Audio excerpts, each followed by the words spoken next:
Les conditions d'une fin permanente des combats entre Israël et le Hamas devraient être finalisées dans une prochaine étape.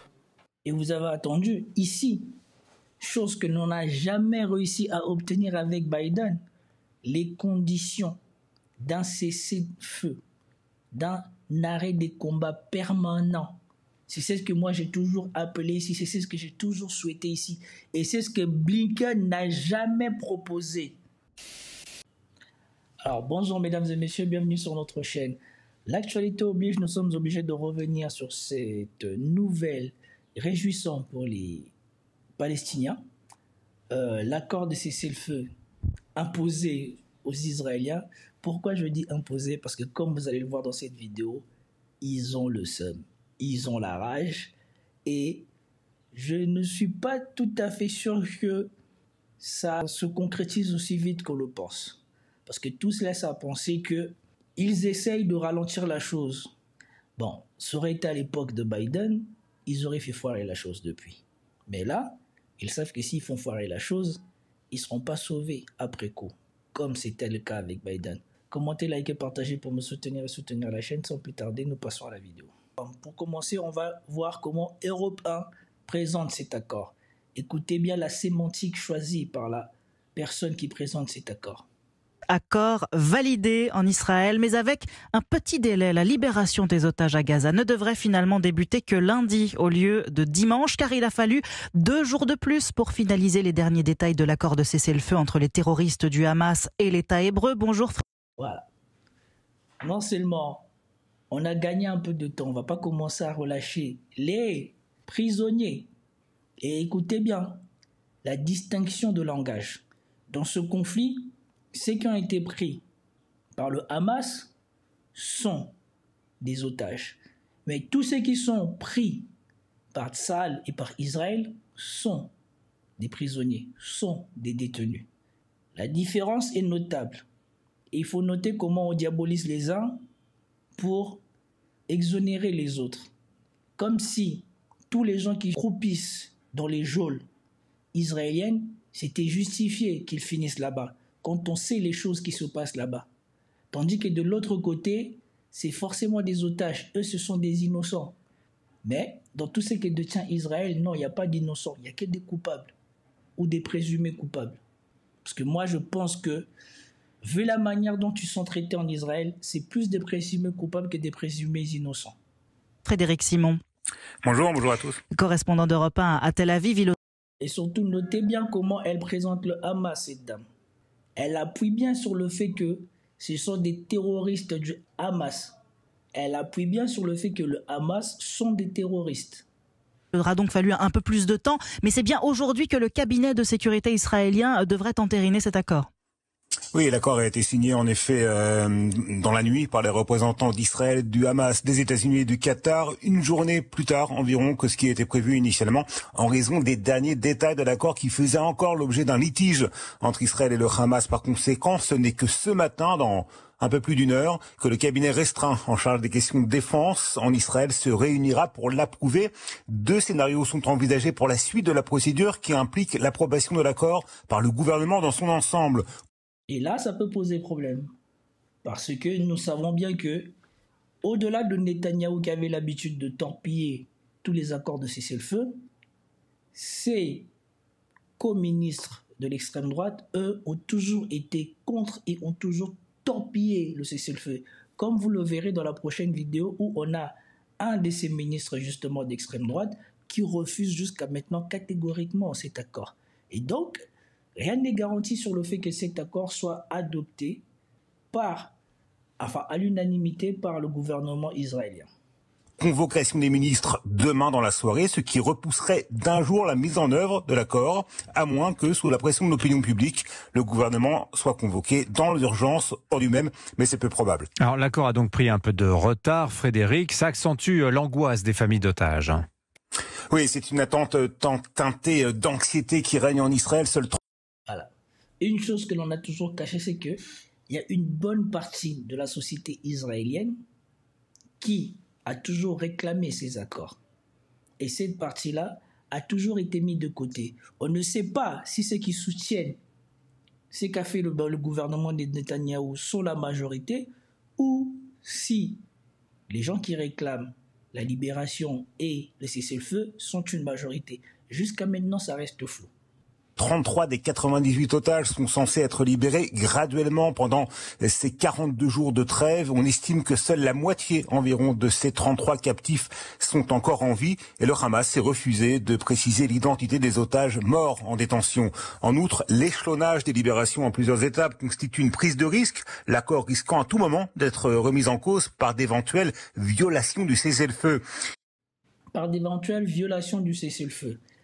Et ici, on peut voir que dès l'annonce de l'accord du cessez-le-feu, le Hamas était content. Qui, vous savez, n'était pas content? Probablement lui. Et ils ont bombardé les Palestiniens pendant que les Palestiniens fêtaient cet accord. Et donc, rien n'est moins sûr que cet accord aille jusqu'au bout parce qu'ils se sentent arnaqués. Tous ceux qui faisaient semblant de soi-disant défendre le fait que les Israéliens faisaient ça, mais ils faisaient ça à contre-cœur ou quoi que ce soit. Aujourd'hui, nous sommes en train de voir le réel visage d'une partie des Israéliens. C'est que les Israéliens veulent que l'on termine les habitants de Gaza. En tout cas, une bonne partie d'eux. Une bonne partie d'entre eux. Il faut également noter les remous politiques. La composante la plus à droite de la coalition gouvernementale, le parti d'Itamar Ben-Gvir, a annoncé hier soir qu'il quitterait le gouvernement si l'accord était officiellement adopté par Israël. Merci. Déjà là, c'est compliqué. Il quitterait officiellement le gouvernement si l'accord était adopté par Israël. Mais je pensais que pour que l'accord soit adopté par Israël, il fallait que lui aussi y soit d'accord. Donc, un peu de confusion dans la manière dont il est délivré cette information. Mais ici, maintenant, on va regarder l'accord de cessez-le-feu, la réunion du cabinet de sécurité. Donc, on a évolué. Ce matin, on attendait cette étape-ci et apparemment, cette étape-ci a eu lieu. Regardez. Malgré les incertitudes de dernière minute, un accord sur la libération des otages a été trouvé. L'annonce a été faite ce vendredi par le bureau du Premier ministre Benyamin Netanyahou. Le cabinet de sécurité se réunira dans la journée pour entériner l'accord. Puis apparemment, ce que je vous ai montré dans ma dernière vidéo est vrai. Apparemment, le tweet de Donald Trump, plus le fait que son émissaire ait fait partie des négociations et ait menacé Israël, ce tour-ci a fait voir clair à Netanyahou. Contrairement à quand c'était Joe Biden où il savait que voilà, comme il avait dit même dans le précédent accord qu'ils avaient fait avec la Libye, où il disait clairement que cet accord n'engageait pas du tout Israël. Ce tour-ci, vous ne l'attendez pas venir tenir un discours où il se vante qu'il pourra faire ce qu'il veut comme il veut. Après, je ne dis pas que Donald Trump est mieux que les autres présidents, mais en tout cas, moi je vous ai toujours dit que la guerre, c'est pas sa façon de faire. Ce sera au tour du gouvernement de se positionner. La veille au soir, c'était pour le ministre israélien de la Sécurité un non catégorique. Si cet accord est approuvé et mis en œuvre, nous remettrons nos lettres de démission au Premier ministre. Le parti Otzma Yehudit, Force juive, ne fera pas partie du gouvernement et nous en démissionnerons. Une menace.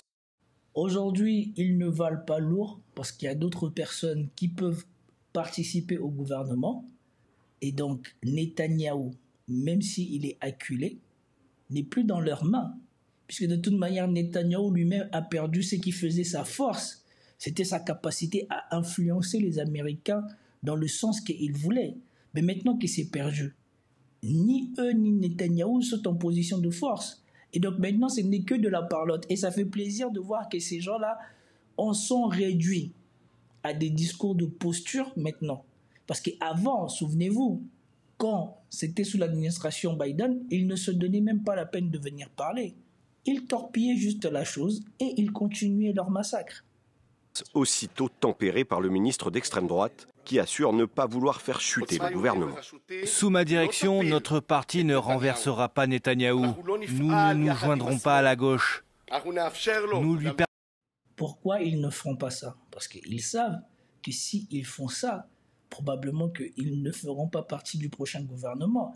Après maintenant, vu les positions des gens qui sont en Israël, je ne suis pas sûr que ces partis seraient totalement partis à la déroute.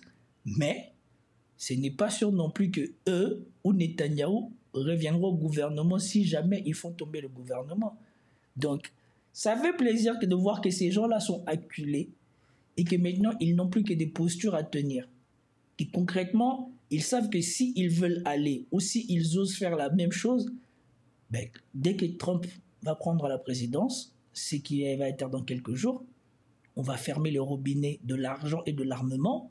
Et là, il ne faudra plus envoyer des missiles, mais il faudra envoyer des soldats.